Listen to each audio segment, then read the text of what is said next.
All right, we'll get started in just a moment.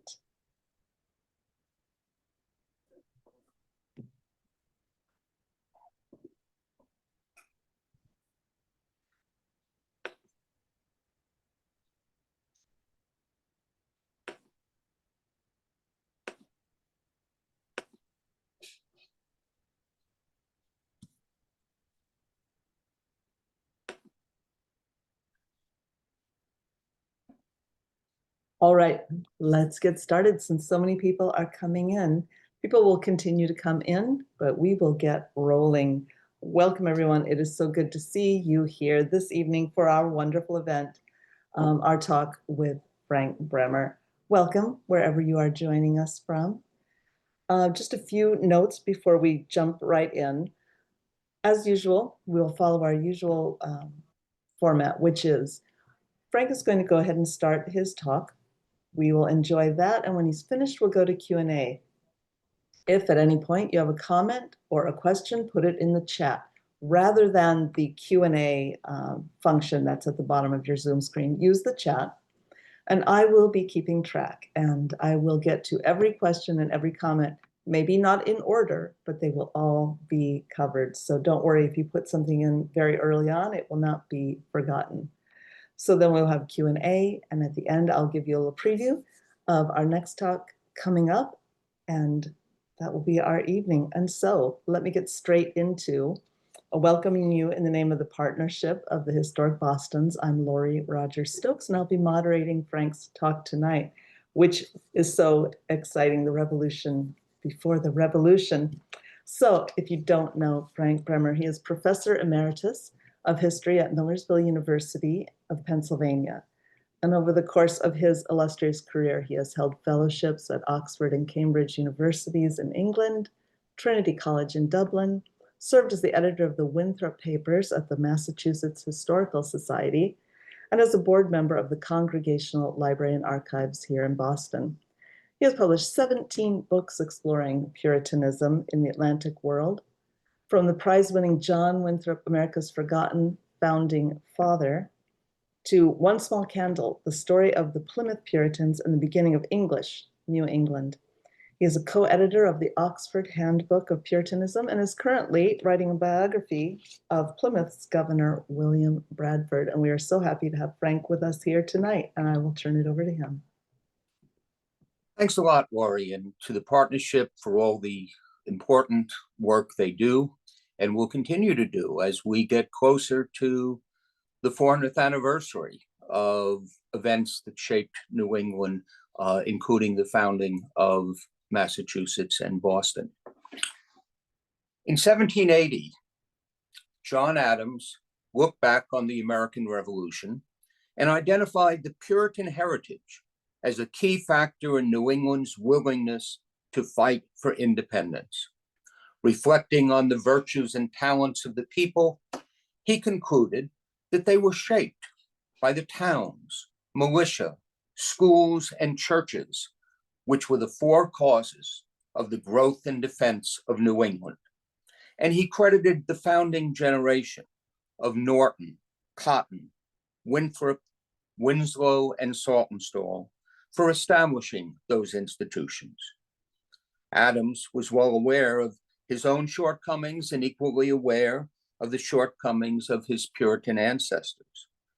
But while acknowledging their flaws, which we today are equally aware of, he nevertheless recognized the positive contributions the Puritans had made to the shaping of the region and the country. He counted on his fellow New Englanders being equally aware of that history. Thus, in opposing the policies of Massachusetts Governor Francis Bernard in 1767, Adams had written 2 letters in the Boston Gazette, which he presented as a communication from Governor Winthrop to Governor Bradford. The letters, in the form of a fictional exchange between the early governors of Massachusetts Bay and Plymouth, were a way for Adams to employ historical precedents in his advocacy of American liberties and defense against the tyranny of the British government.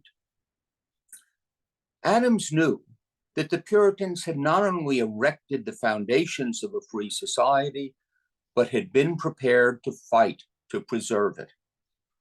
Last month, Adrian Weimer discussed the first New England Revolution, the overthrow of the Andros regime in 1689. But we can go back further to find evidence of a revolutionary spirit in New England before that, long before the American Revolution of 250 years ago. When John Winthrop led the Great Migration to settle Massachusetts in 1630, he carried with him the charter granted by the king that had given a legal foundation to the colony. By transferring that document and the seat of government to this side of the Atlantic, the colony leaders intended to protect themselves against any royal infringement on their rights. While lengthy court cases could potentially revoke the charter, the easiest way for the king to revoke a charter at that time in history was to send men to physically seize it. Positioning the document 3,000 miles away made that much more difficult. As the character of the Puritan settlement became clear to Englishmen, there would in fact be attempts to seize the charter, and Massachusetts would respond to those threats by preparing resistance. By the end of 1632, enemies of the colony were joining to petition the King's Privy Council to take action against the colony. In May of 1633, the Privy Council appointed a special commission for regulating plantations, which was headed by Archbishop William Laud, the archenemy of the Puritans in England and New England. Responding to this threat, the colonists prepared to resist. At their meeting of March 4th, 1634, the Court of Assistants, which were the executive leaders of the colony, discussed plans for a sea fort, a floating gun platform that would be anchored in Boston Harbor. A month later, they adopted oaths whereby all the colonists were required to swear allegiance to the colony's government without any reference to the king or England's government. The plan for a sea fort was dropped, but cannon were placed in the fort that had been built on the eastern tip of the peninsula. In July, Winthrop and other magistrates laid out plans for another fort and 2 gun platforms on what is now called Castle Island to defend the harbor, and a tax was levied to support this work. Anxiety was high. Ships arriving at the time carried rumors of the imminent arrival of a royal governor general who would take control of New England. Throughout the colony, the town militia, train bands as they were called, which had regularly mustered since the early days of the colony, increased their drills. Discussions were held to build further fortifications in Dorchester and Charleston. In November 1634, an incident occurred which could be seen as demonstrating opposition to the home government, and which could have added to the king's determination to curb the Puritan colony. Puritans were fearful that King Charles was bringing England back towards the popery of Roman Catholicism, and some saw the red cross on the white royal ensign or flag to be a sign of idolatry. Supervising a muster of the Salem train band, John Endicott pulled out his sword and cut the cross from the flag. Winthrop reported that Endicott's actions were based on his opinion that the royal cross, the red cross, was given to the King of England by the Pope as an ensign of victory and as a superstitious thing and a relic of Antichrist, as Winthrop put it. In reaction, the magistrates, seeing as how Endicott's action could be perceived as a provocation, as an act of rebellion, suspended Endicott from office. But interestingly, they ceased to use that particular flag for their troops. Meanwhile, in March of 1635, the General Court ordered that there should be a beacon erected on Sentry Hill to warn of the approach of any attack on the colony. One if by land, no, just joking there. But they wanted a beacon to be able to send the warning out to the countryside that indeed the British, in the form of a royal governor, was coming. The colonists did have reason to fear an attack. In May of 1635, the King's Privy Council took steps to revoke the Massachusetts Charter, and preparations were made to authorize two of the colony's opponents, John Mason and Ferdinando Gorges, to seize the document, the charter, and assume control of New England by authority of the king. But the ship that Mason and Gorges built for the purpose broke up on launching, providentially as the Puritans thought, and the immediate threat to the colony collapsed with it. The king and Archbishop Laud continued to bear enmity to the colonies, but they were increasingly drawn into the controversy with the king's northern kingdom of Scotland. That dispute would lead to the military conflict with the Scots in 1628 that would evolve into the English Civil Wars of the 1640s, a conflict that, as we shall see, New England Puritans would become deeply involved with. In early 1640, John Cotton was preaching a series of sermons, working his way through the book of Revelation. In March, he began addressing how rulers abused absolute power and the rights of the people to resist when that was the case. Cotton was offering a justification for the type of resistance that the Massachusetts colonists had been willing to exercise to protect their rights in the mid-1630s, but he was also justifying the Scots who had taken up arms against the king's efforts to impose a new prayer book on them. Cotton argued that when Christian kings, as he put it, take up a power against law and contest with the people of God, when they war against the saints and religion and truth, their subjects could take up arms of defense.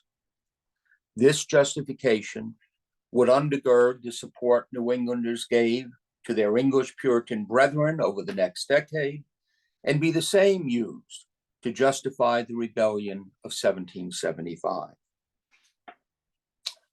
When war broke out in England between the king and the Puritan Parliament, New Englanders identified with the latter. In May of 1643, the General Court of Massachusetts struck the king's name from the oath of allegiance, which was tendered to all freedmen. In 1644, when, according to John Winthrop, some malignant spirits began to stir and declare themselves for the king, the General Court passed an order forbidding any demonstration of support for the royalist cause by action, word, or writing. Harvard's President Henry Dunster wrote to a friend back in England that truly we are all one heart, I mean the body of the godly in New England, with the Parliament and army. Almost immediately after the start of the conflict in England, the colonists began the practice of holding days of fast and humiliation to pray for the success of Parliament, and days of thanksgiving to mark successes of the parliamentary armies.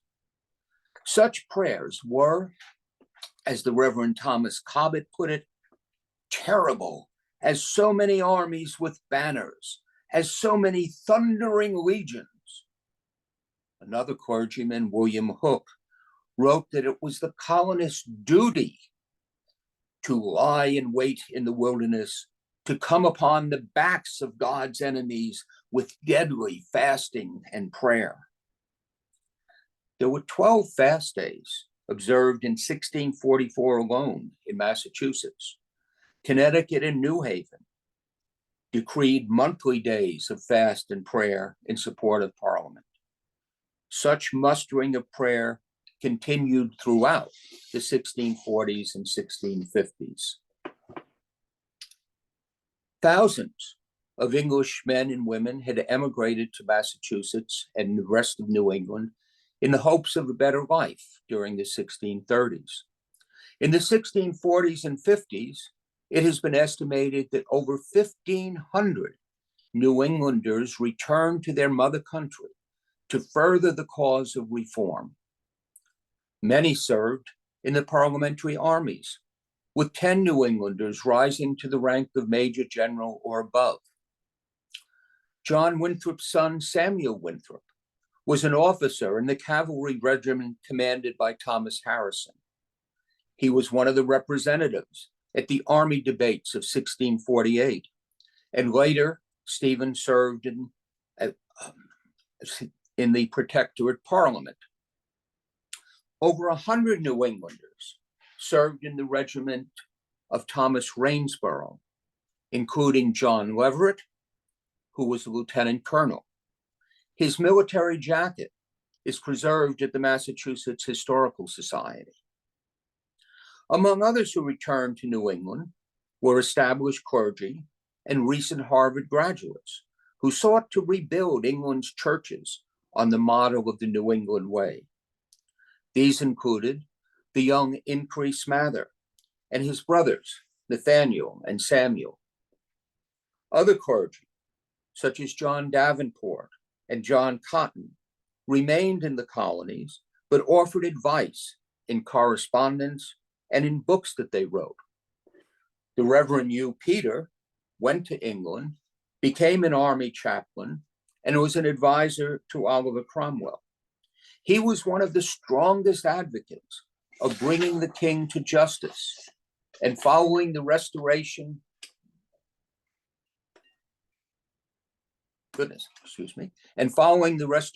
of the monarchy, was executed as a regicide.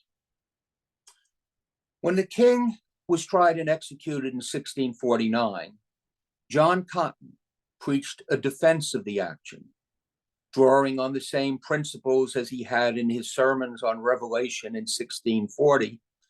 Cotton told his Boston congregation that loyal subjects of many a state have conspired against those that have been set over them when once the rulers depart from God and do such acts as have been dangerous and destructive to the Commonwealth.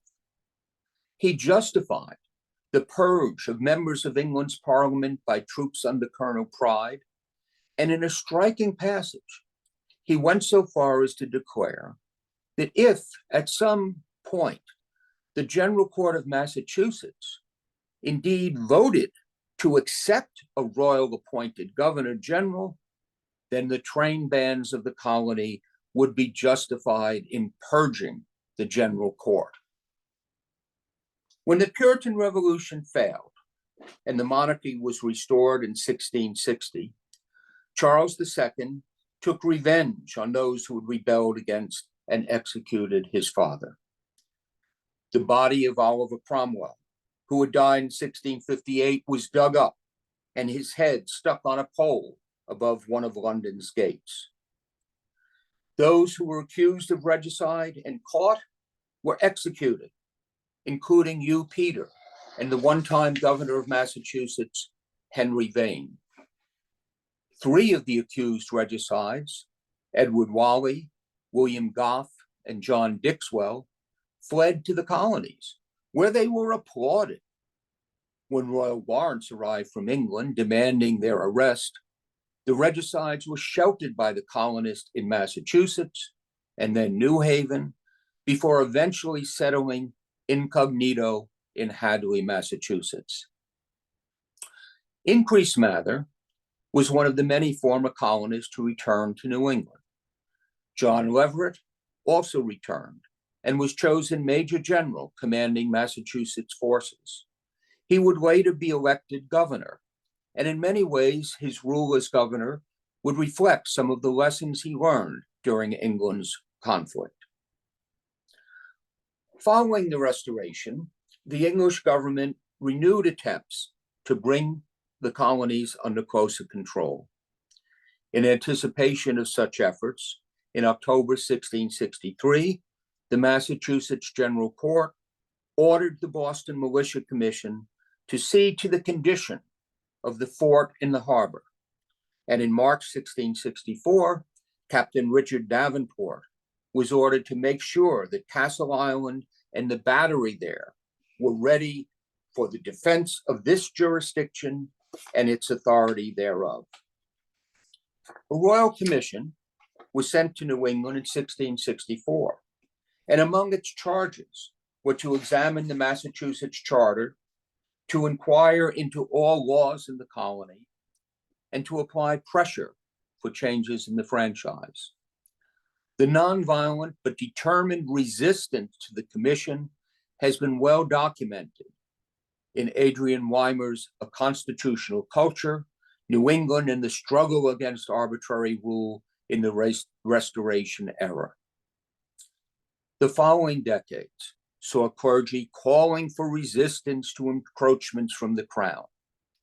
But eventually, the charter was revoked in 1684, and all the New England colonies merged into a royal supercolony, the Dominion of New England.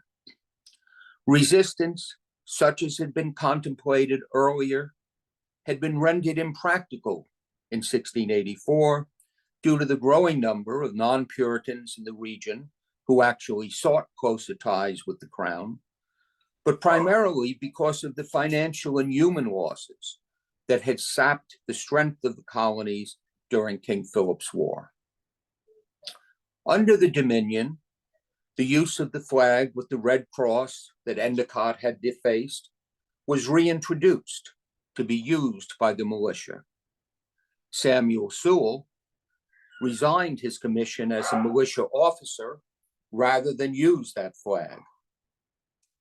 Protest against Dominion taxes erupted in Ipswich, and when given the opportunity in 1689, the Boston colonists did rise up, capture the Royal Governor General Sir Edmund Andros, overthrow the Dominion, and temporarily reinstate the old charter government.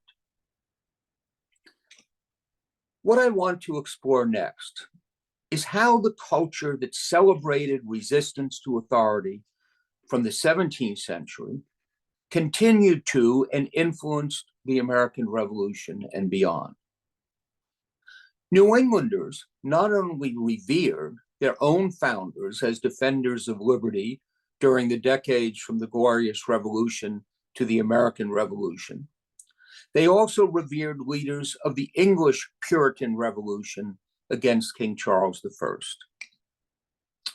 As we saw, the colonists had supported the Puritan cause in that struggle. Many had returned to England to serve in the army and the government, and to organize congregational churches in their native land. After the Restoration, New Englanders harbored some of the regicides. In the decades that followed, colonists continued to identify with key figures of mid-17th century English Puritanism. Many ordinary New Englanders named their children Oliver. A Boston tavern owner named his establishment the Cromwell's Head, with a sign depicting the Lord Protector. Across the region, communities were named after heroes of the English Civil Wars. Local residents of a neighborhood in New Haven incorporated their community as a separate town, Hampden, naming it after the English statesman John Hampden. In 1703, residents of Middletown, Connecticut, formed a separate parish, which became the town of Cromwell. Streets in New Haven were named after the three English Puritans harbored there after being branded regicides by Charles II, Whalley, Gough, and Dixwell. New England identification with the Puritan cause was used to justify opposition to the crown in the approach to the American Revolution. The Boston clergyman, Jonathan Mayhew, compared the colonist opposition to the Stamp Act to the English resistance to Charles I. Next slide, please. And protesting that tax, James Otis wrote under the pen name Hamden. In 1769, a writer in the Boston Gazette signed himself Wally and Goff, the names of two of the regicides. John Winthrop Jr., son of the 18th century Harvard professor John Winthrop, led a group of protesters and labeled himself Joyce Jr. after the army officer who had taken Charles I into the army's custody in June 1647. The Reverend Charles Chauncey's Boston Church was referred to as U. Peter's Meeting House after the New England clergyman who returned to England and became a major figure in the Puritan Revolution. A Connecticut clergyman expressed his belief that England was never more happy before nor much since than after the head of the first Stuart was severed from its body, and while it was under the protection of Oliver Cromwell. Samuel Adams referred to some as the Cromwell of New England, linked royal policies to popery in articles which he signed a Puritan. In an April 4th, 1768 article signed a Puritan in the Boston Gazette, Sam Adams wrote, "I confess I am surprised to find that so little attention is given to the danger we are in of the utter loss of those religious rights, the enjoyment of which our good forefathers had more especially in their intention when they explored and settled this new world." He went on, "What we have above everything else to fear is popery." As I noted at the start of this talk, John Adams, who admittedly had mixed feelings about Cromwell, criticized objections to Governor Francis Bernard in what were presented as letters between Governor Winthrop and Governor Bradford. And during the American Revolution itself, a number of ships were fitted out as privateers and named or rechristened the Oliver Cromwell. Awareness of the connections between the Puritans of the 17th century and the American Revolution of the 18th would continue into the 19th century. And I would like to briefly touch on one example of this. Nathaniel Hawthorne was well aware of the darker sides of his Puritan inheritance, as demonstrated in many of his works, particularly, one could say, the Scarlet Letter. But he also recognized the positive elements of that past, including the Puritan defense of liberty. In the story Endicott and the Red Cross, Hawthorne commemorated the defacing of the royal ensign as what he called one of the boldest exploits which our history records, and the first omen of that deliverance which our fathers consummated in the American Revolution. He further linked the 17th century and the Revolution in his Legends of the Province House. But the story that tells of the connection best, perhaps, is the Gray Champion, based on the legend that arose about the regicide William Goff. After fleeing the royal agents who had pursued him and Edward Whalley, Goff had found shelter in the town of Hadley, where he remained in hiding with his identity known to but few. A legend arose that during King Philip's War, when the town was attacked by natives, Goff emerged to lead the defense. Building on that legend, Hawthorne's story has Goff, the Gray Champion, emerged to defend the colonists against Sir Edmund Andros at the start of the 1689 Boston Rebellion. Their lives and liberties threatened, Hawthorne writes that a citizen calls out, "Oh, Lord of hosts, provide a champion for thy people. At which point, a gray patriarch, dressed in the garb of the mid-17th century Puritans, emerged to intimidate the royal governor and his troops and inspire the townsfolk to rebel.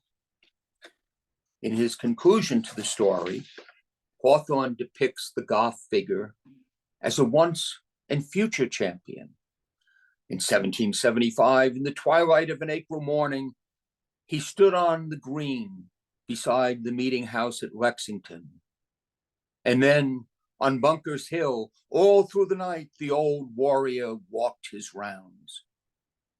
His hour, Hawthorne wrote, is one of darkness and adversity and peril. Continuing, Hawthorne said, he would oppose domestic tyranny, and should domestic tyranny oppress us, or the invader's step pollute our soil, still may the great champion come, for his is the type of New England's hereditary spirit. We all recognize, as did John Adams and Nathaniel Hawthorne, that the Puritans were flawed, sinners as they understood themselves to be, though they would not have recognized some of we criticized them for as flaws. Oliver Cromwell wanted his portrait to be true to life, warts and all. And we must strive, next slide, please. And we must strive to fully understand and tell the stories of the past, recognizing the warts, but not ignoring the rest of the picture. In considering the Puritans, we must recognize, as John Adams did, their contributions to participatory government, to education, and to a commitment to liberty. We cannot understand the American Revolution of 250 years ago without understanding the culture that justified resistance to unjust authority in New England. And that culture was part of the region's 17th century Puritan history. As the historian Joseph Conforti has put it, New Englanders Puritanized republicanism, but New England's revolutionary leaders also republicanized Puritan history. And these hopefully are lessons that we can all bear in mind as we try to assess the Puritans working towards the 400th anniversary of the sailing of the Winthrop fleet and the settlement of Massachusetts in 1630. Thank you very much. Thank you, Frank. Wow.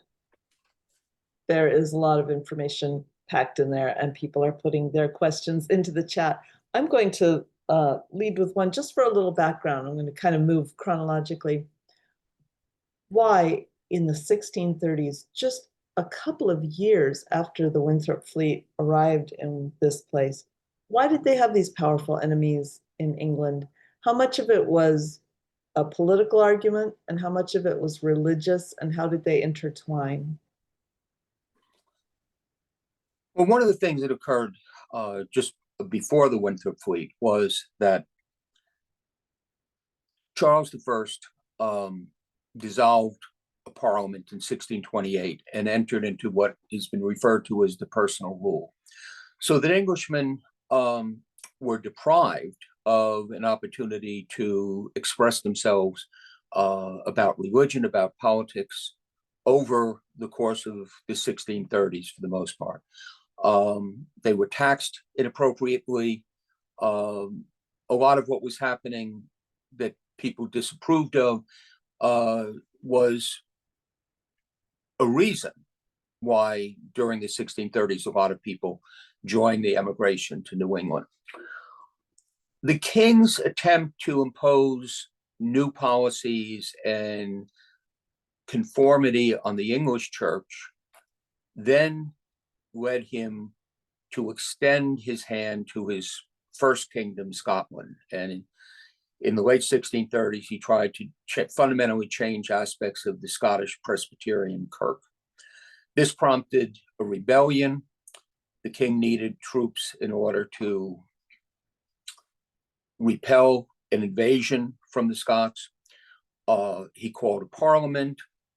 The parliament, very much in the hand of Puritans like John Pym and John Hampden, said, well, we're not going to give you money for an army unless you listen to these grievances.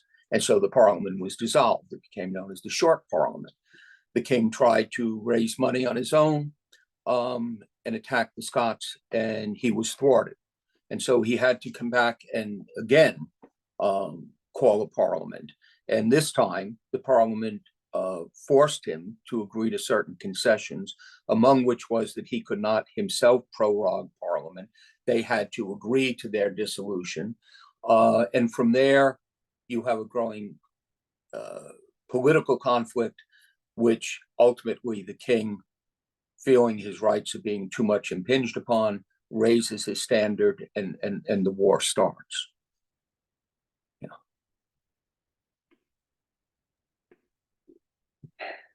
We forget, I think, sometimes how intertwined Old England and New England histories are. Yeah. It just, because since there was a question about, England wanting to get that charter back so quickly, so soon after it arrived here, you just wonder, well, then why did they ever agree to give these people a charter? Yeah, well, I mean, part of that, is that you, first of all, it is likely that the king and Archbishop Laud did not have a clear idea of what was going to happen in New England. The Massachusetts Bay Company was preceded by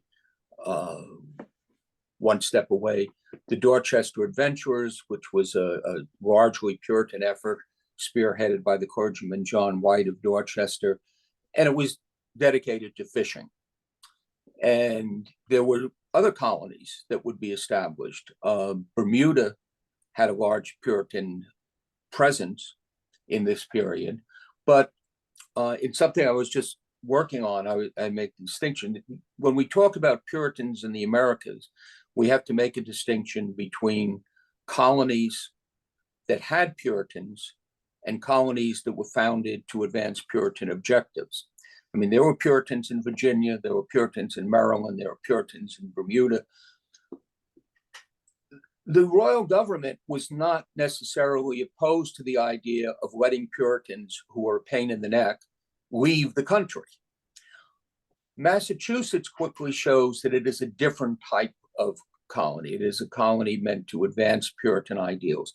And then you have people like Samuel Gorton and others who are going to show up complaining about what's going on in Massachusetts and saying that the king is not properly revered and so forth. And so very quickly, there are reasons why the king is going to regret his decision and want to get the charter back.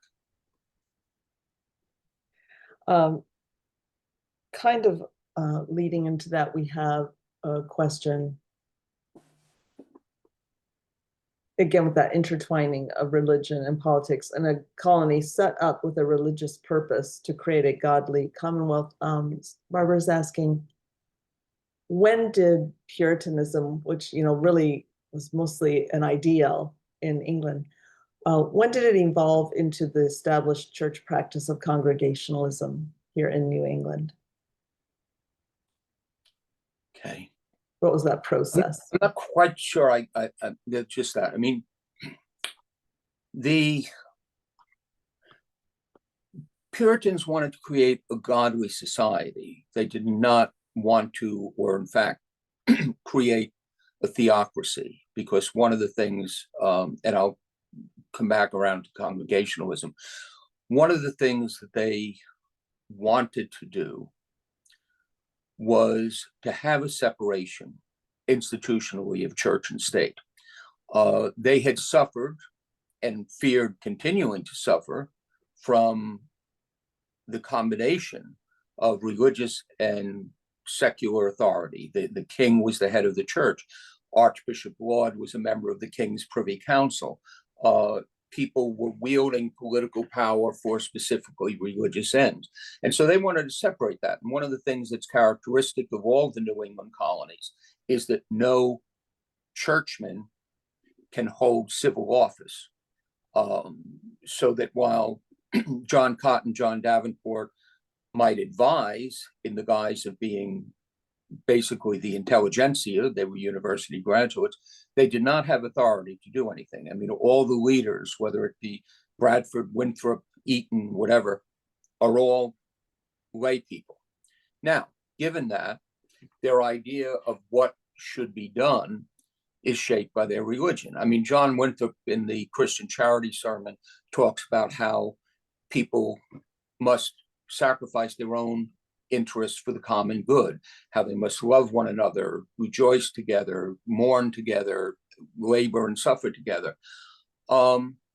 That's a civic vision of a community in which everyone helps one another, but it's also it's a vision shaped by the Sermon on the Mount, by the Gospels and so forth. Okay. Now, congregationalism, I think, is interesting. I mean, when the people generally referred to as the Pilgrims, I'm trying to get away from that, come to Plymouth, they are people who have, going back to Scrooby in England, formed their own congregation, learned how to govern themselves within the church, make their own decisions, choose their own clergy, and so forth. When they have to create a civil society, they use the same idea of a group of people covenanting together in the Mayflower Compact, that they come together to pledge their support for the common cause and to make decisions. Massachusetts and the other New England colonies ultimately follow the Plymouth example of congregationalism, of believers coming together in a community, drawing up a covenant, binding themselves to one another to do what they can for the community, and then choosing their clergy. That pattern of, it's a pattern of participatory democracy in essence, and that carries over into colony government. I mean, one of the things that's interesting about Massachusetts is that the charter, which the colonists cared so much about, provided that stockholders would control the company which controlled the colony. The number of people who were legally authorized to make decisions in Massachusetts in 1630 was 9 investors who had come over with the charter. It is their decision that rather than try to exercise authority on their own, and if you look at other colonies, it's not uncommon for a small group of people to exercise authority, that they're going to grant the privileges of being investors, of being freemen, as the term was used then, to anyone who wants. And so any adult, I said anyone, any adult male. And so any adult male in Massachusetts in 1631 is allowed to come before the general court and say, I want to be a freeman. And 100 and some odd people do. Not everyone does, but it's open. And part of this is that I think Winthrop realizes that if you give people a vote, if you let them participate in the choice of their rulers, then they have a bigger stake. They're not going to be asked to defend some guy who was appointed by a London company or the king or anyone else. They're being asked to defend someone whom they chose to be the government. And they're choosing to defend the laws, which they voted through their representatives, and in many cases, by reviewing the proposed laws in the towns. So the link between congregationalism and the participatory processes of government in New England is a very strong one. Just as a very brief follow-up, when did that term start to be common, congregationalist? When would people in this region have started to say they were congregationalists? Congregationalist, I'm not sure. I mean, in the sense of denomination. What you have in Puritanism going back into the late 16th, early 17th century, most Puritans believed that the church, when the scripture refers to the church, when in the epistles you St. Paul says, take it to the church is the local church. Now, the question is, how is that governed? Everyone agrees that there should be involvement by the believers. There should be involvement by the church's officers. But there's a distinction among Puritans between those who want to place greater authority in the elders, in the church leaders, and they're going to be referred to as Presbyterians because the elders are often referred to as presbyters, and those who believe that the balance of authority, of power, should reside with the congregants. And so those are people are referred to as Congregationalists, with a small c, you know. So, it's not until really at the earliest, the mid 17th century, a lot of it prompted in England through the civil wars, that you begin to get more of a organizational structure for those who call themselves Presbyterians and those who call themselves Congregationalists. John Cotton is fond of the word Congregationalist. In England, the word independent is more often used, but yeah. But I mean, part of this is, and I'm sorry, part of this goes back to the same thing, that there has been an evolution among those of us who write about these people. When I started out, and in fact, I've noticed it, I'm in revising a book I wrote 50 years ago, I capitalized Puritan and Puritanism.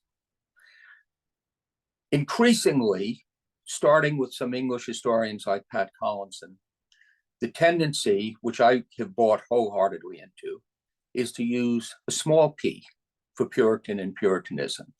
And it's because capitalizing tends to make you think of a set entity like Catholics or Lutherans or Calvinists. And you don't have that. You have unity, but you don't have that sort of uniformity among Puritans. It's more of a movement with many different dimensions.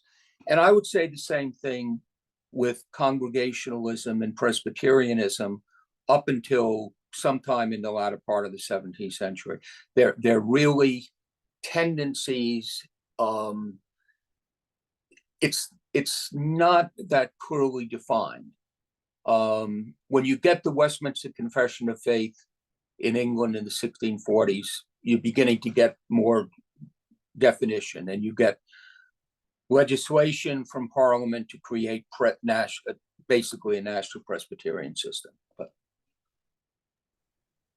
thank you. I think the thoroughness of that answer is helpful, and it leads into two questions I'm seeing. The first is, when someone's asking, can we say more about John Adams using the name John Winthrop in his letters? Mm-hmm.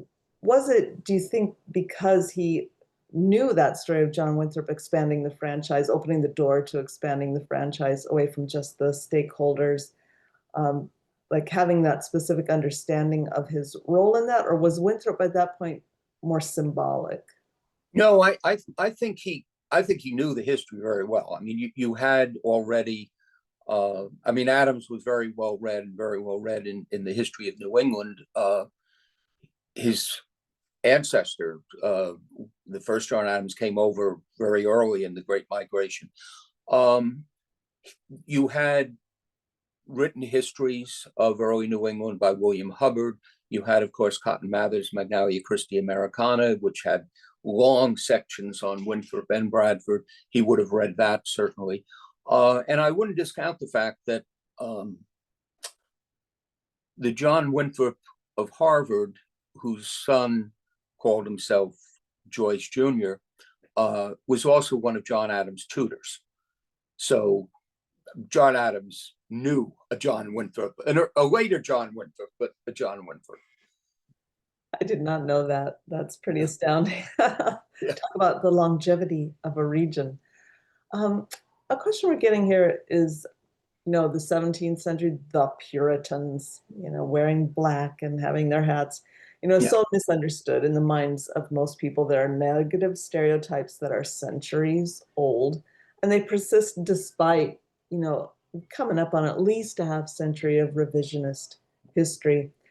And the question is, do you think this approach of tracing the roots of the revolution to Puritanism is a way to awaken positive interest in understanding other aspects of Puritanism, including religion? And I think of what you just said at the end of your comment, which was, it reminded me when you described, the covenant relation in churches where people agree to come together and make their own rules. Sounds a lot like the Constitution, like what's in the Constitution. Yeah, well, I mean,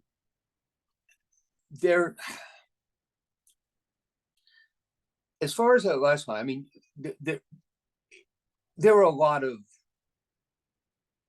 different sources that go into the Constitution, and certainly Adams and his contemporaries, including those who gathered in Philadelphia, were familiar with all of the Enlightenment thought and so forth and so on.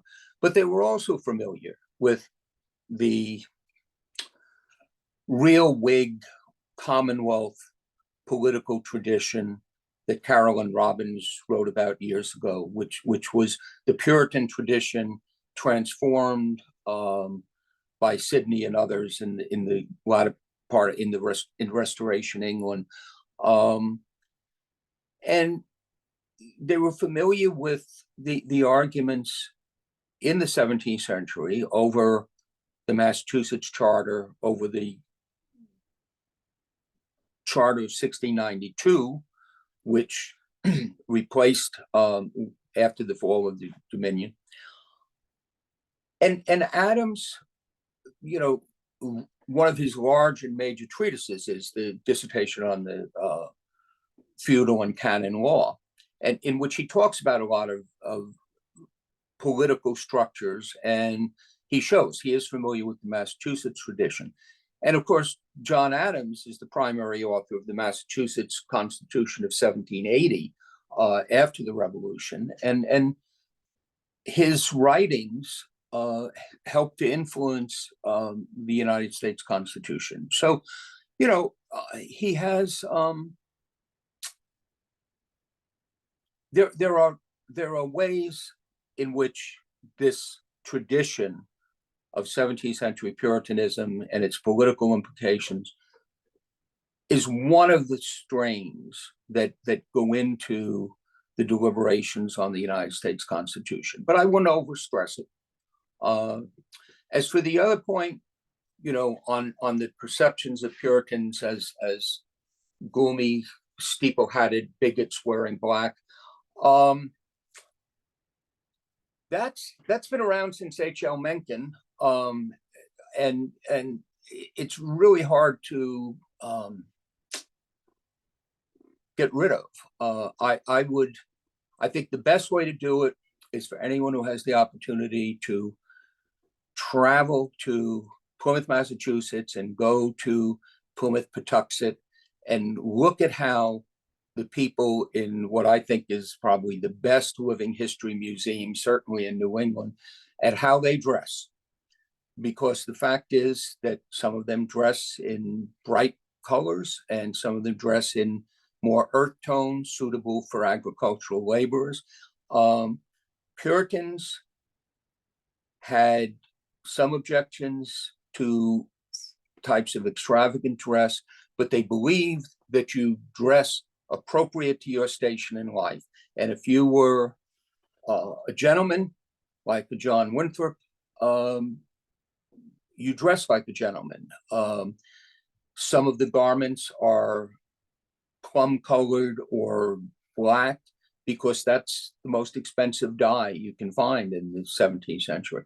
But if you look at some of the portraits, and I didn't have any in the slides today, they're wearing lace ruffs, lace embroidered gloves. You have some very upper class types of clothing among the Puritans. Yeah. Now, Okay. almost 100 years ago, Samuel A. Morrison and people who were celebrating the tercentenary of Massachusetts were trying to dispel a lot of those perceptions and misunderstandings. And at the end of it all, Morrison wrote an essay in which he said the Puritans were still misunderstood because all the effects of the tercentenary hadn't made a darn bit of difference. We hope it will be different for the 400th commemoration. Coming up, we have 5 years now, 4.5 years to cover that. One more Winthrop related question that we're getting, and Winthrop and Adams was generally anti-slavery. Winthrop does not appear to have been. Would that have influenced? Did Adams ever comment on that? Was that like something he wanted to do differently or improve on, or do you think that was something in his mind? Hard to say. Yeah. First, I don't think John Adams particularly, would have been aware of the details of slavery in 17th century New England. Certainly not of Winthrop's. It's very difficult to establish what Winthrop's involvement in slave ownership was. He did take in a native captive after the Pequot War, woman who was rumored to have helped spare some English captives during the conflict, and her children. Many of the natives who were brought into slavery in 1637, 38, were released after a number of years. We don't have any inventory indicating that Winthrop owned slaves. We don't have any bills of sale. My guess is that he quite likely had some natives who were slaves. They would have been captives of war, and even those who opposed slavery in 17th century New England, like much later Samuel Sewall would, allowed that captives in war, as had been traditional through history, could be enslaved. Yeah, I mean, but the thing is, it's very difficult, and a lot of people have tried to dig in to find information on Winthrop and slavery, and you don't find it. It's very difficult to find. You certainly don't find it in any of the books that Adams would have had. So I suspect that he would not have known. But again, this is one of the things. I have no problem in agreeing that slavery as it existed in Massachusetts was a war. It is not something that we would approve of or do approve of. It is part of the story. We need to tell that part of the story, but we cannot make that part of the story become the entirety of the story.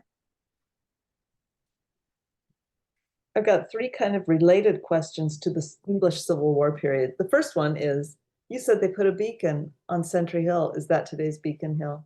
Yes, it is. Everything lasts in this region. All right, I figured it must be, but okay. First question about the Civil War. What was Cromwell's relationship with New England? So Charles II, they were not allied, and you said how the people here celebrated his execution. Did Cromwell try to seek bring them closer, or did he ignore them? What was that relationship?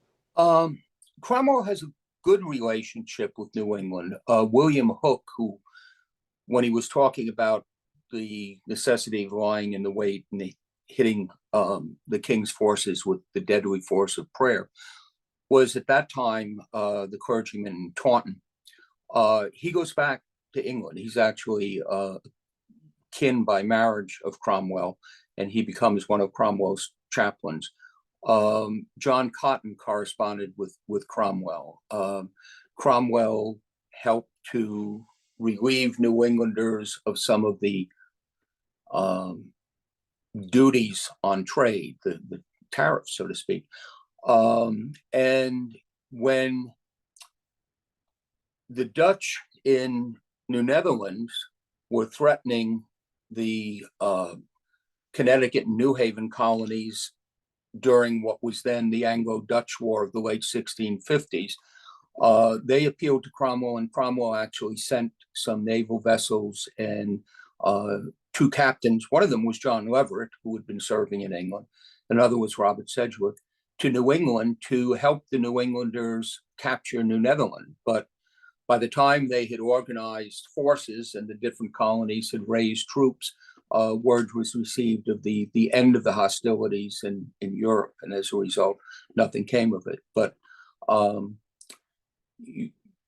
it has been said and written that it was some of John Cotton's interpretation of the Book of Revelation that he shared with Cromwell that led Cromwell to attempt the capture of Jamaica, which didn't work out that well at the time. But yeah, so yeah, no, there's a very good, and I might add that going back, there's fairly substantial evidence, and John Morrow, who's probably the best English Cromwell scholar around right now, is fairly convinced that there was a point in the 1630s when Cromwell was considering moving to New England, basically to what was the Saybrook colony in the South. There were some very close friends of his who were investors there.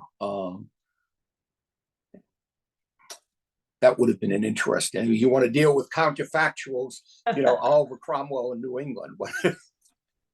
Yeah. What if history? Oh, wow. Yeah, that's a big what if. Last of this combined questions. The people here are fortifying the islands. They're getting the cannon up there. They're training the bands. If England had not been thwarted by Providence and had sent those warships, do you really think there would have been a fighting war? I'm sorry. Can you repeat that? If England had actually launched an attack and the warships had come into Boston Harbor. Yeah, no, I think there would have been. I think there would have been armed resistance, and I think it's if you go to the 1660s, which is before King Philip's War, and you look at Adrian's book on constitutional crisis, I think you'll find in there are people in Charles II's circle who really want him to do more than send a royal commission, but to send troops to suppress New England. And there are others who, including the Earl of Clarendon, who basically say, oh no, because in the 1660s, when you don't have much of what would be, in essence, a fifth column of New Englanders who are sympathetic to the crown, and when you haven't suffered the losses of King Philip's War, Clarendon at least figures this isn't going to work, because maintaining a military force 3,000 miles from England, the logistics of that in the 17th century would be horrendous. And so if you assumed that the New Englanders would resist, then it's not going to work. You can't send enough troops.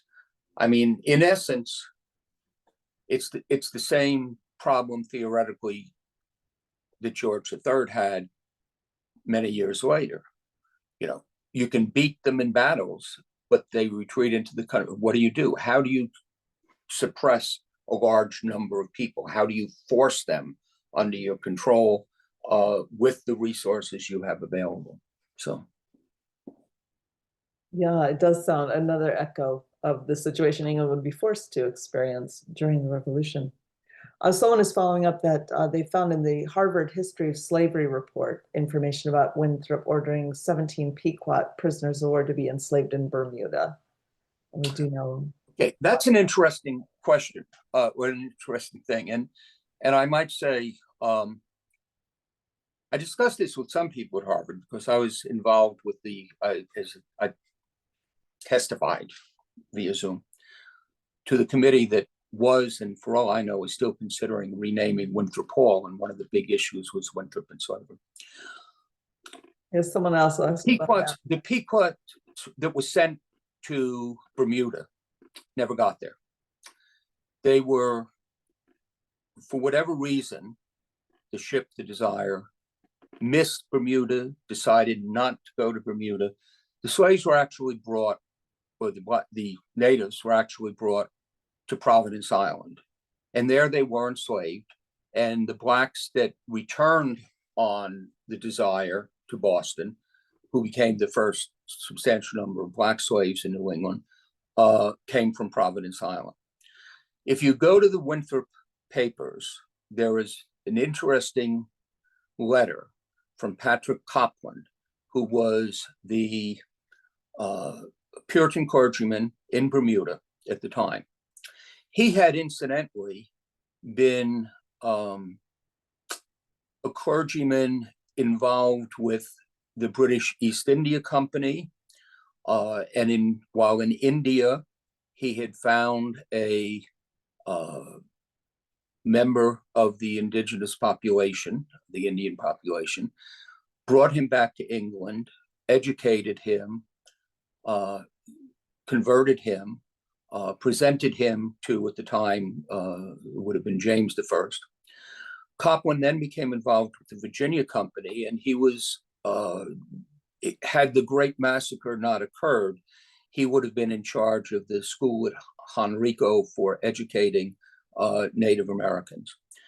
So he ended up, because Virginia didn't work out, and Bermuda Company was basically the same ownership as the Virginia Company, he ended up in Bermuda, and he corresponded with Winthrop, and he regretted, because what he clearly expresses is that the plan was that the Pequots who would be sent to Bermuda would be under his supervision, and he would keep them for about 7 years in order to teach them English and Christianity. And then they would be sent back to New England with the hope of evangelizing other natives in New England. So, yeah, I mean, they're captives in war. They're being sent someplace they don't want to go to experience something they probably don't want to do. But to say that they were sent to Bermuda as slaves grossly oversimplifies the situation. One of my hopes is that somehow, somewhere, we can find more correspondence between Winthrop and Copland on this project, because all we really have is Copland's letter to Winthrop describing what couldn't happen, but what was going to happen. That there had to have been some prior discussions between Winthrop and Copland about things. And I think it's a fascinating story. You mentioned that throughout really the 1670s, and especially after the charter was revoked, lots of people who were not Puritans came to New England. How did the culture that had been created there persist with, the continued influx of people who did not grow up in it and maybe were not Puritans themselves? Well, the big explanation there is after the freemanship was initially expanded in 1631. Within a few years, the general court, the legislature, if you want, passed a restriction that in the future freemanship would be limited to church members. Now, at that time, say mid 1630s, most people who came to the colony were Puritans. They were admitted into the churches, were not yet before more restrictive membership practices. But that remained a requirement for citizenship, the franchise, through into the 1660s. One of the things the Royal Commission of 1664 was doing was putting pressure. And there are modifications that are made to the franchise. So, if the local clergyman vouches for you and so forth, you can become a freeman even if you're not a member of the church. But the fundamental thing is that as time went on, there are lots of people in the colony who are not church members and thus do not have a role in the political system. And this included some people who were coming from England for the economic opportunities that were there. But it also included members of some of the leading families of New England. The third generation of Winthrops, Waitstill and Fitz Winthrop, were not church members and could not participate in the government in the 1670s, going to the 1680s. You have Dudley was not a member of could not participate in the government. And so you had people like this who said, hey, my grandfather was the first governor of Massachusetts, and I'm not allowed to even vote. What's going on here? And Edward Randolph, who was the king's commissioner in many respects, agent, would play upon these people and say, hey, work with the king. He realizes that you're a talent. He would love to give you responsibility. And of course, under the Dominion, some of these people, such as the Winthrops, are named to Edmund Andros's council. Of course, Andros doesn't have to listen to the council and doesn't listen to the council. So they have a title, but they still don't have any real role in running the colony.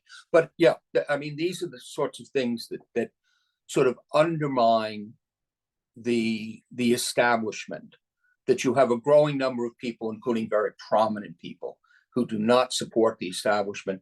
And so when push comes to shove in 1684, you can't get it, you can't have a fight. Yet even with that, and with all of the people coming in who was brand new to them, they had never lived in New England where you had to be a church member to vote. Still, certain very strong elements of that culture persisted, like local representative government. Oh, yeah. Covenantal government. Was it just because if I arrive here in 1694, that's just how things are, and I will just adopt it? Or do you feel like maybe it was more intentional than that? Well, one of the things that we should also realize in giving a certain amount of support to the system, while you had to be a freeman in the colony in order to participate in colony elections, from what we can gather, most town meetings allowed anyone who was living there, including in many cases women, to vote, because they wanted a consensus on what they were doing. And so, Waitstill Winthrop probably never went to a town meeting in his life. I mean, he didn't bother with this. This wasn't. But for most people, their life was revolved around the town.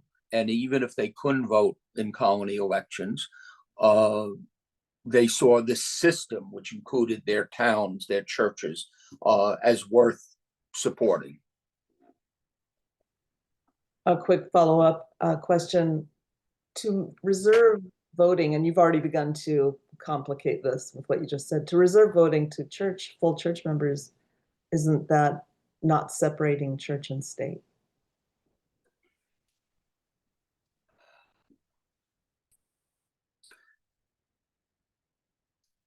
It's a good question. Basically, the intent when it was adopted was that only people of good character could vote.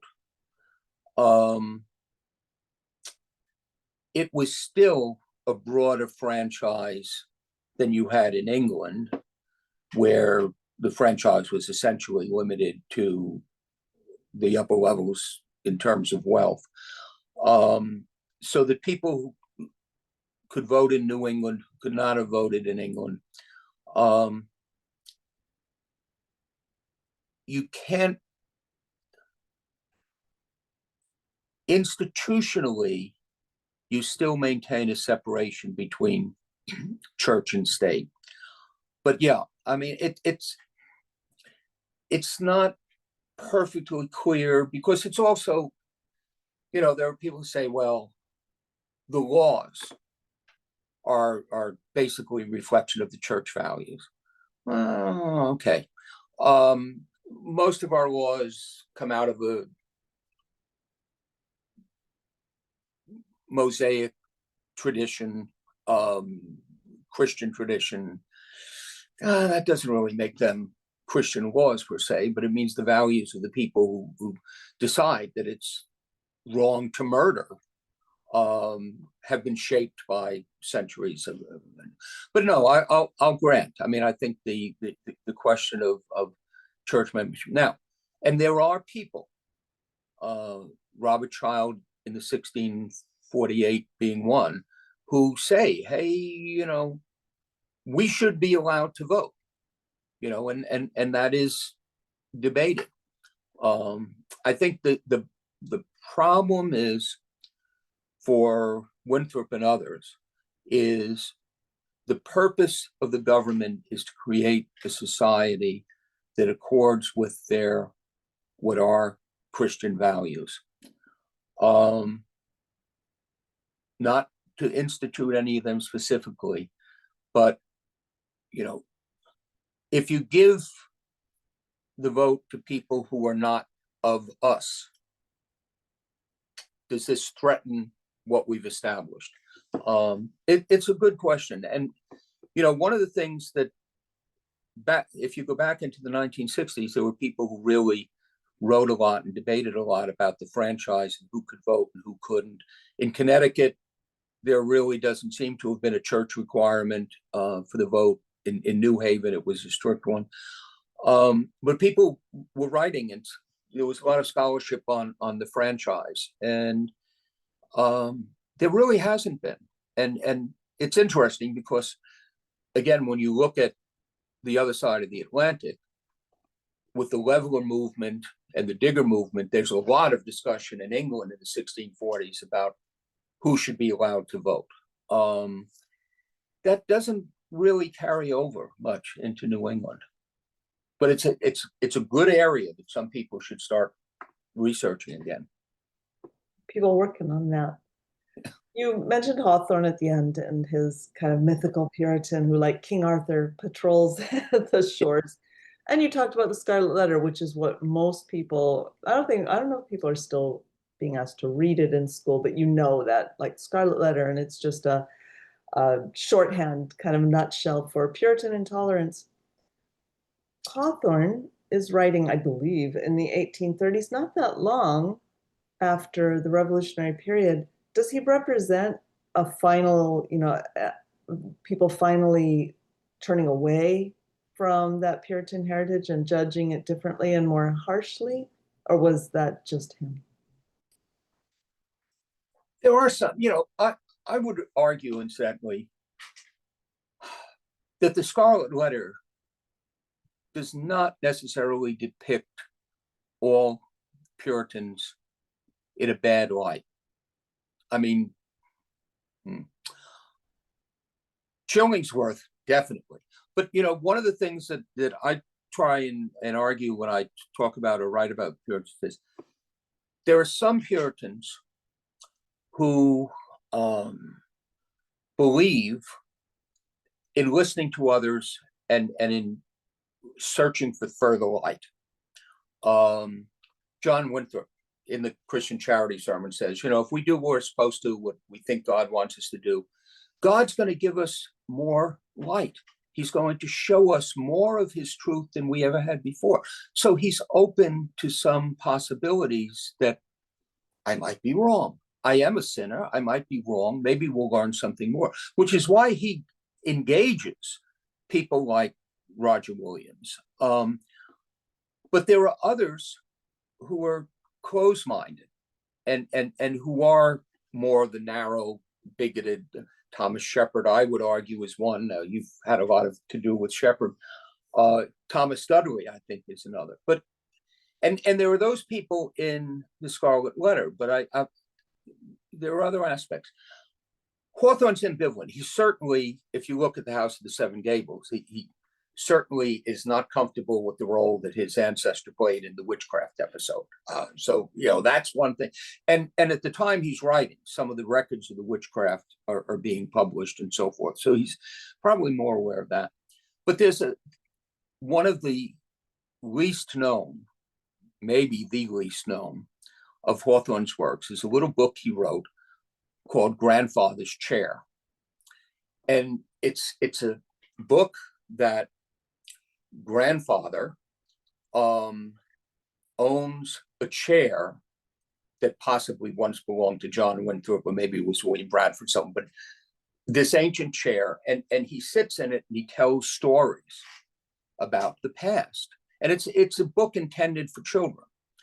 It's sort of a child's primer to early New England history. And he talks about Anne Hutchinson, he talks about Winthrop, he talks about it, and it offers some fairly sympathetic things. So again, I would say, as I mentioned in the talk, Hawthorne's ambivalent, but he does what I'd like all of us to do: be willing to condemn the flaws, but to recognize the positives. That is a tremendous note for us to end on, which we do have to do. Unfortunately, we still have a few comments coming in, but we're at the end of our time. So we are just now going to do a couple of things, which is thank everyone. This was really fantastic. As always, people are so engaged and so passionate about this history, and so happy to hear from Frank. Our next talk will be on June 12th. It'll be summer, and it will be on suing slavery freedom suits in 18th century Essex County. And that's with Jean Pickering, who is a local historian. Starting in the 18th century in Essex County, up north of Boston, 21 people who were being enslaved sued the government for their freedom, and they won. These suits were I don't know if they're often successful, but many of them were successful. And these are tremendous documents from people who were being enslaved, describing their condition and their perception of their rights. And many of them were very religious. They were Congregationalists, and they brought that into those suits as well. So this is Jean Pickering's very fascinating talk. You can register now, as it says, at the website historicbostons.org, where you can also read our blog, see other events, and hit the donate button if you like. So what we are going to do now is leave this QR code up for you to scan it if you will, or go to historicbostons.com. And last but certainly not least, I am currently putting into the chat to everybody here, let me get myself going, the link to our survey. So you can click that Google link, get into our survey, and leave us some comments. And we always read them. Oh, they're deeply read and pondered and discussed. So hit that Google link and let us know what you're thinking. And once again, thank you so much to Frank and to everyone else who joined us.